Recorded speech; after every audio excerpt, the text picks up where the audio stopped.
सब ठीक है। मंत्री जी, कोटा और बीकानेर के बाद अब जोधपुर में प्रसूताओं की मौत बिगड़ी है, 8 महिलाएं गंभीर बीमार है। देखिए पहले चीज मैंने बीकानेर में भी बोला था, बीकानेर को कोटा से लिंक किया जाए। जो एक प्रीति जिसकी डेथ हुई थी वो 15 मई को आई थी, और जो वो क्रिटिकल थी जब आई थी, और उसको हमने लाइफ सपोर्ट सिस्टम में वेंटिलेटर में लगाया था, वो 1 महीने बाद उसकी डेथ हुई। बाकी जो आई थी सब कॉम्प्लिकेटेड केसेस आई थी, और हमने सबको करीब करीब सही कर दिया। मतलब हमारे सब रेफरल केसेस आते हैं, इमरजेंसी केसेस आते हैं। अभी जो आपके जोधपुर में है, पावटा के अंदर 6 पेशेंट्स बिल्कुल नॉर्मल है, उनका यूरिन वगैरह ऑल पैरामीटर्स आर ओके।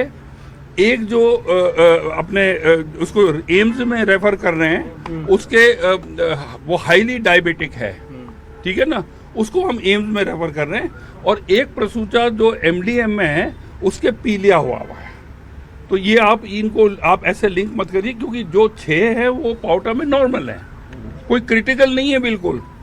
जो आपको हम बोला गया ना कि क्रिटिकल है, मर रही है, ये कुछ नहीं, 6 नॉर्मल हैं। एक जिसके हाईली डायबिटिक है, कोमॉर्बिड है, उसको सेफ्टी के लिए एम्स में मूव कर रहे हैं। और जिसको पीलिया हुआ है एमडीएम के अंदर, उसको भी जो है हम परमिशन ले रहे हैं कि हम चांस क्यों लें, क्योंकि एम्स की फैसिलिटीज जो है वो एक अलग लेवल की फैसिलिटीज होती है। तो अभी आपको कोई घबराने की बात। लेकिन मंत्री महोदय, शहर बदलने के बाद एक तीसरा शहर ये हो गया, सरकारी अस्पतालों में ही क्यों इस प्रकार के केसेस सामने आ रहे हैं? पहली चीज मैं ये आपको पूछना चाहता हूँ कि जो आपका जेके लॉन है, मैं आपको एक बिल्कुल ही सेंसिबल मैं इशू आपसे बात करूंगा कि जो जेके लॉन हॉस्पिटल है, वहां पर 6000 डिलीवरीज होती है हर साल में। कोटा में 3000 होती है नॉर्मल और 3 होती है सिजेरियन, और वहां पे डेथ रेट है वो 0.01% है, नंबर 1। नंबर 2, हमारे हॉस्पिटल जो है बहुत बड़ी तादाद संख्या के अंदर लोगों को वॉल्यूम बहुत हाई है। अब हमारे जयपुर मेडिकल कॉलेज में 300 डिलीवरीज होती हैं। 300 डिलीवरी में एक एवरेज एक भी डेथ नहीं होती है 300 के अंदर डेली के अंदर। 0.01% का क्या मतलब है? आप मुझे बताइए कि आप कोई भी जनता जो है किसी डॉक्टर में या किसी हॉस्पिटल में आस्था नहीं होगी तो क्या आप जाओगे वहां पर?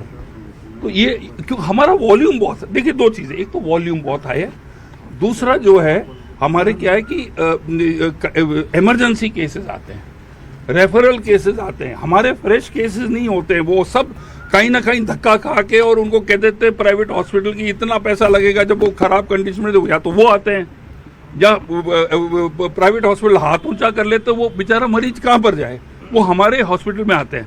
हमारे राजस्थान में छोटा यूनिट, हमारा सबसे छोटा यूनिट है, एक हॉस्पिटल छोटा है सब सेंटर, और सबसे बड़ा है हमारा मेडिकल कॉलेज। राजस्थान में हमारी सरकार, हमारे जो है टोटल हमारे 23,000 अस्पताल हैं, और माननीय मुख्यमंत्री जी ने जो 37,000 करोड़ रुपए का उन्होंने जो बजट दिया, तो उनकी सीरियसनेस है मेडिकल और हेल्थ के लिए, इसलिए उन्होंने दिया है। तो आपको बीकानेर का और उसका कोई लिंक नहीं है, और मेरे ख्याल में इसका और उसका कोई लिंक नहीं। मैंने डॉक्टर से ये जरूर पूछा कि हालत क्यों बिगड़ी। वो 6 बिल्कुल ओके हैं, दे आर ओके, एक के पीलिया है, एक के हाईली डायबिटिक है, ठीक है ना। तो उन्होंने ये कहा कि साहब 2-3 चीजें होती है इसके अंदर। एक तो ब्लीडिंग बहुत होती है, किडनी पे आप कहते हैं ना किडनी फेल, किडनी कैसे फेल होती है? 3 कारण होते हैं। एक तो क्या है कि उनके अंदर क्या, एक तो नंबर 1 जो है आपके ब्लीडिंग बहुत होती है, तो वो सीजेरियन के अंदर। सेकंड क्या है कि कोई इंजेक्टेबल, जैसे देखिए हम भी 25% इंजेक्शन जो है हम खरीदते हैं मार्केट से, ठीक है ना, अलाउ किया हुआ है। अभी जो ऑक्सीटोसिन में के अंदर जो पाया गया कि खाली उसके अंदर खाली डिस्टिल वाटर था, नहीं था, फैक्ट्री भी वो बंद हो गई है। मैंने उसके बाद आरएमएस सील की मीटिंग बुलाई और मैंने कहा भैया ये 25% छोड़ो, आप दवाइयाँ ज़्यादा से ज़्यादा खरीद के, क्योंकि उसकी मैन्युफैक्चर भी चेकिंग करता है, हम भी चेकिंग करते हैं और हॉस्पिटल भी करता है, ज़्यादा से ज़्यादा बढ़ा के इस 25% को आप घटाओ। आप 5% कर सकते हो, 10% कर सकते हो, उसी टाइम कोई प्रॉब्लम आ जाए। तो ये जो है इसको स्टॉर्म इन अ टी कप ना बनाए। अभी कोई ना तो डेथ हुई है, 6 जो है वो अभी बिल्कुल स्थिर है, चाहे आप अपने कोई भी रिपोर्टर जोधपुर के अंदर जाके वेरीफाई कर लो, वो 6 स्थिर है कि नहीं है। एक के पीलिया हुआ है, पीलिया एक बहुत एक प्रेगनेंसी के अंदर वो डिलीवरी के टाइम में इट्स अ मेजर इशू, और एक जो है वो हाईली डायबिटिक है।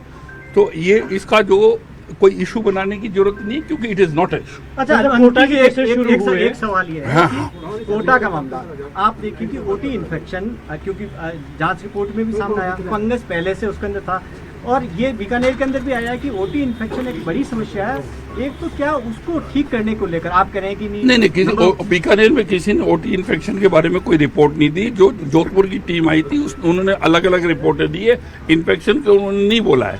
अब आप बताओ कोटा में कैसे कोइंसिडेंस हो सकता था कि ओटी की दोनों संस्था के अंदर एक साथ ओटी का इन्फेक्शन हो, ठीक है ना। ये जरूर है कि एम्स ने जो हमारे पास रिपोर्ट आई है, उन्होंने कहा आपको जो SOPs हैं, स्पेशल ऑपरेटिंग प्रोसीजर, जिसके अंदर ओटी का हाइजीन, हमने ओटी का आपका कैनुला भी हमने कलकत्ता भेजा, वो भी क्लियर आया।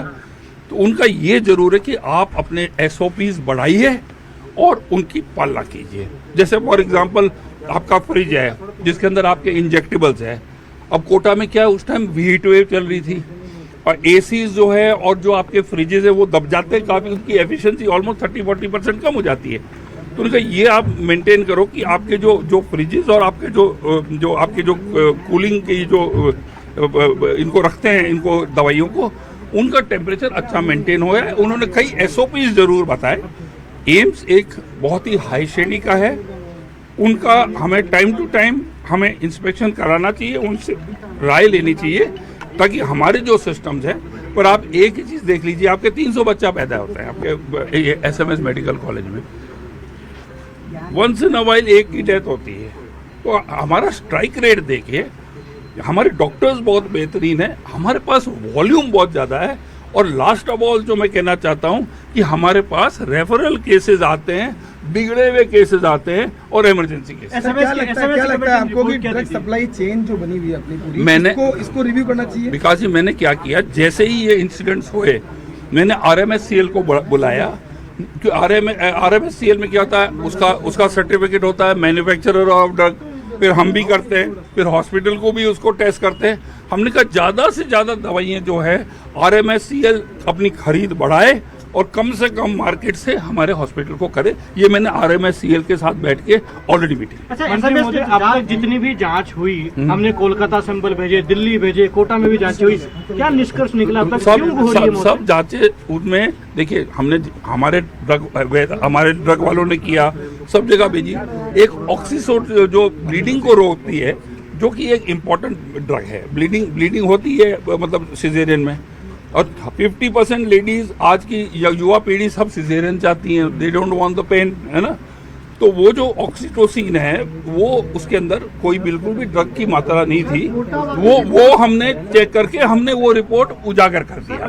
बीकानेर वाले मामले में जोधपुर से रिपोर्ट आई है, जोधपुर से रिपोर्ट आई है सर बीकानेर वाले मामले में कि ऑपरेशन थिएटर में जो है संक्रमण था। नहीं, ऐसा नहीं था। उन्होंने ये जरूर बताया था कुछ कचरा वचरा जो है, जो इन्होंने जहाँ ये फेंकते हैं उसकी लोकेशन सही नहीं है, और उन्होंने कहा कि जो एसीज वगैरह जो है ऑपरेशन थिएटर्स के अंदर, उनका टेम्परेचर कंट्रोल सही नहीं था, आप उनको बदल के नए एसीज करिए, पुराने एसीज की एफिशिएंसी कम होती है। इतना ही बोला। कोटा के मामले में SMS की कमेटी ने जांच रिपोर्ट दी है, वो क्या दी? क्या डॉक्टरों की नेग्लिजेंसी मानी गई कोटा के अंदर? ऐसा है, मैंने मेरे top gynaecologist, head of gynae को, इनको मैंने, देखिए वो तो डॉक्टर वही प्रसूता का और ये इसका वही करती है, सबको बुला के मैंने कहा भैया देखो, हम टेक्निकल लोग नहीं है, मैंने हर दृष्टिकोण से उनसे सवाल किए, ठीक है ना। कोटा में एक चीज जरूर है कि जब उनका ये हो गया था, उनके डिलीवरी हो गई थी, उसके बाद में जो मॉनिटर्स को जो चेकिंग करनी होती है ना, अगर वो बिल्कुल एफिशिएंटली की जाती तो आदमी, डॉक्टर जल्दी रिएक्ट कर जाता है। बीपी गिर रहा है, ब्लड शुगर गिर रही है, वो SOP प्रोसीजर्स के लिए हमने उनको हटा भी दिया था। ये थोड़ी सी कमी पाई। रिपोर्ट क्यों नहीं? अभी दे देंगे आप।